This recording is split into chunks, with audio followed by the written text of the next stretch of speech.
ಬಿಹಾರ ವಿಧಾನಸಭೆಯ ಎರಡನೇ ಹಂತದ ಮತದಾನ ಕೂಡ ಮುಗಿದಿದೆ. ದಾಖಲೆಯ ಮತದಾನ ಆಗಿರುವಂತಹ ಸಂದರ್ಭದಲ್ಲಿ 68.5% ಎಕ್ಸಿಟ್ ಪೋಲ್ಗಳು ಕೂಡ ಬಂದಿರುವಂಥದ್ದು. ಎಕ್ಸಿಟ್ ಪೋಲ್ಗಳು ಎಷ್ಟರ ಮಟ್ಟಿಗೆ ತಮ್ಮ ನಂಬರ್ಗಳನ್ನು ಕೊಟ್ಟಿದ್ದಾವೆ ಅಂದರೆ 243 ವಿಧಾನಸಭಾ ಕ್ಷೇತ್ರಗಳ ಪೈಕಿ 209 ಕ್ಷೇತ್ರಗಳನ್ನು ಕೂಡ NDAಗೆ ಕೊಟ್ಟಿರುವಂತಹ ದಾಖಲೆಯನ್ನು ನಾವು ನೋಡಬಹುದು. ಮೇನ್‌ಸ್ಟ್ರೀಮ್ ಮಾಧ್ಯಮಗಳು ಕೂಡ ಅದನ್ನು ಹೇಳ್ತಿರುವಂಥದ್ದು. ನೋಡಿ, ದೈನಿಕ್ ಭಾಸ್ಕರಿಂದ ಶುರುವಾಗಿ ಪೀಪಲ್ಸ್ ಇನ್ಸೈಡ್ ತನಕ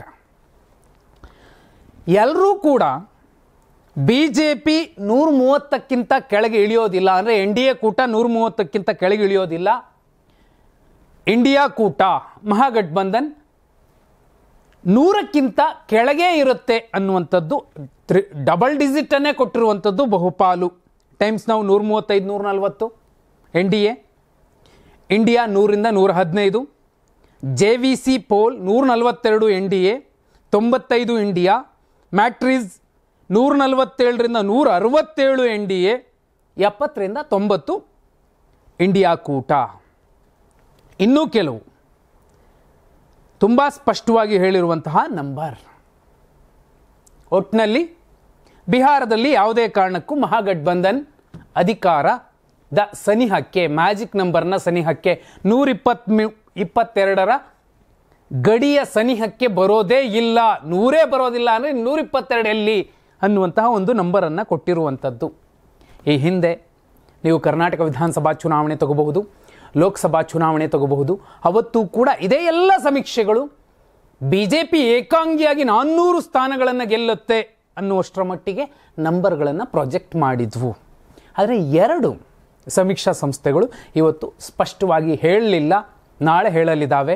ಅವೆರಡೂ ಕೂಡ ತುಂಬ ಇಂಪಾರ್ಟೆಂಟ್. ಯಾಕಂದರೆ ಆಕ್ಸಿಸ್ ಮೈ ಇಂಡಿಯಾ ಮತ್ತು ಚಾಣಕ್ಯ, ಈ 2 ಸಮೀಕ್ಷಾ ಸಂಸ್ಥೆಗಳು ಬಹುಪಾಲು ಒಂದು 5 ಹೆಚ್ಚು ಕಮ್ಮಿ ಸರಿಯಾದ ಎಕ್ಸಿಟ್ ಪೋಲ್ ಪ್ರೊಜೆಕ್ಟ್ ಮಾಡ್ತವೆ. ಆ 2 ಕೂಡ ಒಂದು ದಿನ ಕಾಯ್ತಿದ್ದಾವೆ, ನಾಳೆ ಅದರ ರಿಸಲ್ಟ್ ಬರುತ್ತೆ. ಹಾಗಿದ್ರೆ 150 160 170 180 NDA ಗೆಲ್ಲುತ್ತೆ ಅನ್ನೋದಾದರೆ BJP ಎಷ್ಟು ಸ್ಥಾನ ಪಡಿಬಹುದು? BJPನೂ 70 ಸ್ಥಾನ, JDUನೂ 70 ಸ್ಥಾನ, ಅದು 140 ಅನ್ನೋ ಲೆಕ್ಕ ಆದರೆ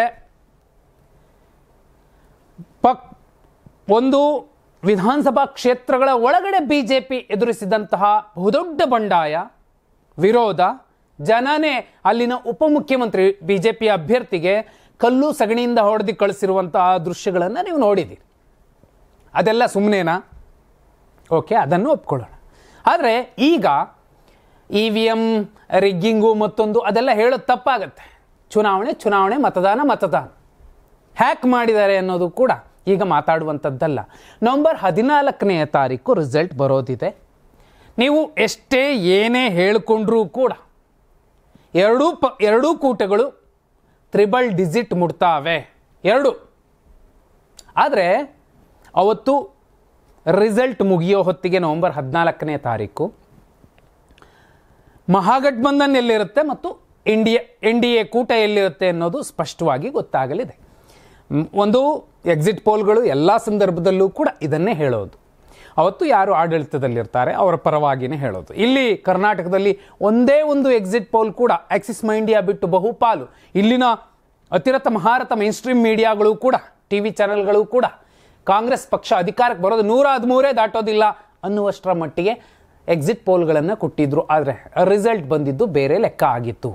ಬಿಹಾರದಲ್ಲೂ ಕೂಡ ಅದೇ ಆಗುತ್ತೆ. ಯಾಕಂದರೆ ಬಹುದೊಡ್ಡ ವೋಟಿಂಗ್ ಆಗಿರುವಂಥದ್ದು ಒಂದು ಕಡೆ ಆದರೆ 40 ಲಕ್ಷಕ್ಕೂ ಹೆಚ್ಚು ಮತದಾರರ ಪಟ್ಟಿಯಿಂದ ಕಿತ್ತಾಕಿರೋ ಕಾರಣಕ್ಕೆ ಇಷ್ಟು ದೊಡ್ಡ ವೋಟಿಂಗ್ ಆಗಿದೆ ಅನ್ನೋ ವಾದವನ್ನೂ ಇಟ್ಕೊಂಡ್ರೆ, ಮತ್ತೊಂದು ಕಡೆ ಚುನಾವಣೆಯ ಸಂದರ್ಭದಲ್ಲಿ ಮಹಿಳೆಯರ ಅಕೌಂಟ್ಗೆ 70,000 ಹಾಕಿದ್ರು ಯೋಜನೆಯ ಭಾಗವಾಗಿ ಅನ್ನುವಂಥದ್ದನ್ನೂ ಗಣನೆಗೆ ತಗೊಂಡ್ರೆ, ಸುಮಾರು 40ರಿಂದ 50 ಲಕ್ಷ ವಲಸೆ ಕಾರ್ಮಿಕರು ಬಂದರು ಬಿಹಾರಕ್ಕೆ ಮತ ಹಾಕಲಿಕ್ಕೆ ಅನ್ನೋದನ್ನೂ ಗಣನೆಗೆ ತಗೊಂಡ್ರೆ, ಅದ್ರ ಜೊತೆಯಲ್ಲಿ ಇಲ್ಲಪ್ಪ ದೆಹಲಿಯಲ್ಲಿ ಬ್ಲಾಸ್ಟ್ ಆಯಿತು, ಅದರೂ ಕೂಡ ಕಾರಣ ಆಗಿರಬಹುದು ಅನ್ನೋದನ್ನು ತಗೊಂಡ್ರೆ, ನೀವು ಯಾವ ರೀತಿ ಲೆಕ್ಕ ಹಾಕ್ಕೊಂಬಂದರೂ ಕೂಡ BJP ಮತ್ತು NDA, ಯಾಕಂದರೆ ಸದ್ಯದ ಮಟ್ಟಿಗೆ ಈಗ ಎಕ್ಸಿಟ್ ಪೋಲ್ಗಳೇ ಹೇಳೋ ಪ್ರಕಾರ ಅತಿ ದೊಡ್ಡ ಪಕ್ಷವಾಗಿ ಬಿಜೆಪಿ ಹೊರಹೊಮ್ಮುತ್ತೆ ಅನ್ನೋದನ್ನ ಹೇಳ್ತಿದ್ದಾರೆ. ಆದರೆ ಅದು ಅಸಾಧ್ಯ. ಒಂದು RJD ಅತಿ ದೊಡ್ಡ ಪಕ್ಷವಾಗಿ ಹೊರಹೊಮ್ಮುತ್ತೆ, ಅದರ ನಂತರದಲ್ಲಿ ಒಂದು 10-15 ವ್ಯತ್ಯಾಸದಲ್ಲಿ JDU ಇರುತ್ತೆ ವಿನಃ ಬಿಜೆಪಿ ಇರೋದಿಲ್ಲ. ಜನಸೂರಜ್ ಪಕ್ಷ ಒಂದು ಸ್ಥಾನನೂ ಗೆಲ್ಲೋದಿಲ್ಲ ಅಂತ ಹೇಳ್ತಿದ್ದಾರೆ. ಅರೆ ವೋಟ್ ಶೇರ್ ಒಂದು ಸ್ವಲ್ಪ ಪಡ್ಕೊಳ್ಳೋ ಕಾರಣಕ್ಕೋಸ್ಕರ ಅದು ಬಿಜೆಪಿಗೆ ಲಾಸ್ ಆಗಿದೆಯೋ ಅಥವಾ ಇಂಡಿಯಾ ಕೂಟಕ್ಕೆ ಲಾಸ್ ಆಗಿದೆಯೋ ಅನ್ನೋದನ್ನ ಸೂಕ್ಷ್ಮವಾಗಿ ನೋಡಿದ್ರೆ ಅದು NDA ಕೂಟಕ್ಕೆ ಲಾಸ್ ಆಗಿರುವ ಸಾಧ್ಯತೆಗಳು ಹೆಚ್ಚು. ಯಾಕಂದರೆ ಲೋಕಲ್ ಸೆಫಾಲಜಿಸ್ಟ್ಗಳು ಕೊಡ್ತಿರೋ ನಂಬರೇ ಬೇರೆ, ಇಲ್ಲಿ ಮೇನ್ ಸ್ಟ್ರೀಮ್ ಮೀಡಿಯಾಗಳಲ್ಲಿ ಕೂತಂತಹ ಸೆಫಾಲಜಿಸ್ಟ್ಗಳು, ಪೇಯ್ಡ್ ಸೆಫಾಲಜಿಸ್ಟ್ಗಳು ಮತ್ತು ಅಲ್ಲಿನ ಎಕ್ಸಿಟ್ ಪೋಲ್ಗಳು ಹೇಳ್ತಿರುವಂತಹ ನಂಬರ್ ಬೇರೆ. ಎಕ್ಸಿಟ್ ಪೋಲೇ ರಿಸಲ್ಟೇ ಅಲ್ವಾ. ರಿಸಲ್ಟ್ ಬಂದ ದಿನ ಅದು ಗೊತ್ತಾಗತ್ತಲ್ವಾ, ಯಾರು ಸರಿ ಯಾರು ತಪ್ಪು, ಯಾರು ಅಂದಾಜು ಸರಿ. ಇದು ಅಂದಾಜಿನ ಮೇಲೆ ನಡೆಯುವ ಲೆಕ್ಕವೇ ವಿನಃ ಅಲ್ಲಿ ವೋಟ್ ಎಷ್ಟು ಜನ ಹಾಕಿದ್ದಾರೆ ಅಂತ ಎಣಿಸ್ಬಂದು ಇವರು ಎಕ್ಸಿಟ್ ಪೋಲ್ ಕೊಡೋದಕ್ಕೆ ಯಾರ ಕೈಲೂ ಆಗೋದಿಲ್ಲ, ಅದು ಯಾರೇ ಇರಬಹುದು. ಆದರೆ ಇಲ್ಲಿ 110ರ ಗಡಿಯನ್ನಾದರೂ ಮಹಾಗಠಬಂಧನ್ ಕೂಟ ಮುಟ್ಟುತ್ತೆ ಅಂತ ಈಗ ಅಲ್ಲಿ ಸಟ್ಟಾ ಬಜಾರ್ನಲ್ಲಿ ಬೆಟ್ಟಿಂಗ್ ನಡೆಯುತ್ತಿರುವಂಥದ್ದು. ಅದೇ ಬಿಜೆಪಿ ಅಥವಾ NDA ಕೂಟ ಕೂಡ 100ರ ಮೇಲೆ ಬರುತ್ತೆ ಅನ್ನುವಂತಹ ಫೈಟ್ ನಡೀತಿದೆಯೇ ವಿನಃ 160-150 NDA ಕೂಟ ಗೆಲ್ಲುತ್ತೆ ಅನ್ನೋದನ್ನ ಸಟ್ಟಾ ಬಜಾರ್ನಲ್ಲಿ ದುಡ್ಡು ಕಟ್ಟಿ ಬೆಟ್ಟಿಂಗ್ ಆಡುವ ಜನ ಕೂಡ ಒಪ್ಕೊಳ್ತಿಲ್ಲ. ಆದರೂ ಒಂದಷ್ಟು ಸೆಫಾಲಜಿಸ್ಟ್ಗಳು, ಬಹುಪಾಲು ಎಕ್ಸಿಟ್ ಪೋಲ್ಗಳು ಸ್ಪಷ್ಟವಾಗಿ ಹೇಳ್ತಿರೋದು NDA ಕೂಟಕ್ಕೆ ಘನ ದಿಗ್ವಿಜಯ, ಕ್ಲೀನ್ ಸ್ವೀಪ್ ಅನ್ನೋದನ್ನ ಹೇಳ್ತಿದ್ದಾರೆ. ಇಲ್ಲಿ ತುಂಬ ಸೂಕ್ಷ್ಮವಾಗಿ ಗಮನಿಸಬೇಕು. ಈ ಹಿಂದೆ ಮಲಾಹ್ ಸಮಾಜ ಮತ್ತು ಮಹಾದಲಿತ್ ಸಮಾಜ ಸುಮಾರು 20% ಇದೆ ಬಿಹಾರದಲ್ಲಿ. ಆ ಸಮಾಜದ ಮತಗಳು ಆಲ್ಮೋಸ್ಟ್ ಬಿಜೆಪಿ NDA ಕೂಟದ ಜೊತೆಯಲ್ಲಿದ್ದವು. ಆದರೆ ಈ ಸಲ ಮಲಾಹ್ ಸಮಾಜದ ಮುಕೇಶ್ ಸಾಹ್ನಿ ಇಂಡಿಯಾ ಕೂಟದಲ್ಲಿದ್ದಾರೆ. ಹೇಳಿ ಕೇಳಿ, ಬಝಿಗಾ ಅನ್ನುವಂತಹ ಪ್ರಾಂತ್ಯದ 144 ವಿಧಾನಸಭಾ ಕ್ಷೇತ್ರ ಈ ವ್ಯಾಪ್ತಿಯಲ್ಲಿ ಬರುತ್ತೆ. ಈ ವ್ಯಾಪ್ತಿಯಲ್ಲಿ ಮಲಾಹ್ ಸಮಾಜ ಪ್ರಾಬಲ್ಯ ಇದೆ. ಇದರಲ್ಲಿ 26ಕ್ಕಿಂತ ಹೆಚ್ಚಿನ ಸ್ಥಾನಗಳನ್ನು ಮಹಾಗಠಬಂಧನ್ ಗಳಿಸುತ್ತೆ ಅನ್ನೋ ಲೆಕ್ಕ ಇರೋ ಸಂದರ್ಭದಲ್ಲಿ ಸೀಮಾಂಚಲದಲ್ಲಿ 24 ವಿಧಾನಸಭಾ ಕ್ಷೇತ್ರ ಬರುತ್ತೆ. ಅಲ್ಲೂ ಕೂಡ ಬಹುದೊಡ್ಡ ಲಾಭ ಮಹಾಗಠಬಂಧನ್ಗಾಗುತ್ತೆ. 2ನೇ ಹಂತದ ಮತದಾನದ ಸಂದರ್ಭ ಏನು ಕ್ಷೇತ್ರಗಳು ವೋಟಿಂಗ್ ಆಗಿದೆ ಅಲ್ಲಿ ಅನ್ನೋದೇ. ಆದರೆ 2ನೇ ಹಂತದಲ್ಲೇ ಇವರು 60ರ ಗಡಿ ಮುಟ್ತಾರೆ.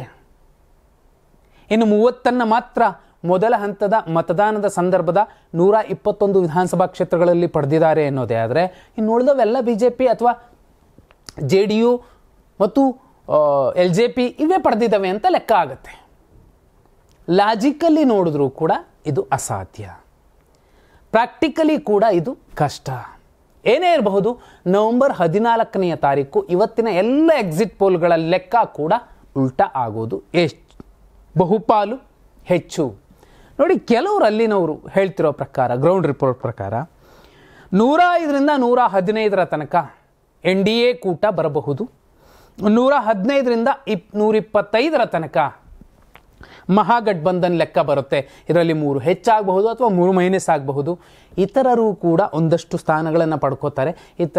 ಈ ಸಂದರ್ಭ ಹಂಗ್ ಅಸೆಂಬ್ಲಿ ಆಗಬಹುದು, ಅತಂತ್ರ ಸ್ಥಿತಿ ನಿರ್ಮಾಣ ಆಗಬಹುದು. ಆದರೆ ಶಾಸಕರನ್ನು ಖರೀದಿಸುವ ಒಂದು ಪ್ರಕ್ರಿಯೆ ಈಗಾಗಲೇ ಶುರುವಾಗಿದೆ ಅನ್ನೋ ಲೆಕ್ಕಾಚಾರಗಳು ಕೇಳಿ ಬರ್ತಿರೋ ಸಂದರ್ಭದಲ್ಲಿ ಅಮಿತ್ ಶಾ ಏನು ಬೇಕಾದರೂ ಮಾಡಬಹುದು. ಇದರ ಜೊತೆಯಲ್ಲಿ ಇವತ್ತಿನ ಎಲ್ಲ ಎಕ್ಸಿಟ್ ಪೋಲ್ಗಳು ನವೆಂಬರ್ 14ನೇ ತಾರೀಕು ತಮ್ಮ ನಂಬರ್ಗಳ ಲೆಕ್ಕವನ್ನು ತಿದ್ದಬೇಕಾಗುವ ಸ್ಥಿತಿ ಹೆಚ್ಚು ಢಾಳವಾಗಿ ಕಾಣ್ತಿರುವಂಥದ್ದು. ಹಾಗಿದ್ರೆ ಎಕ್ಸಿಟ್ ಪೋಲ್ಗಳ ಲೆಕ್ಕ ಏನಾಗಬಹುದು, ಅಥವಾ ಇದೇ ಎಕ್ಸಿಟ್ ಪೋಲೇ ನಿಜ ಆಗಬಹುದಾ? ಕಮೆಂಟ್ ಮಾಡಿ.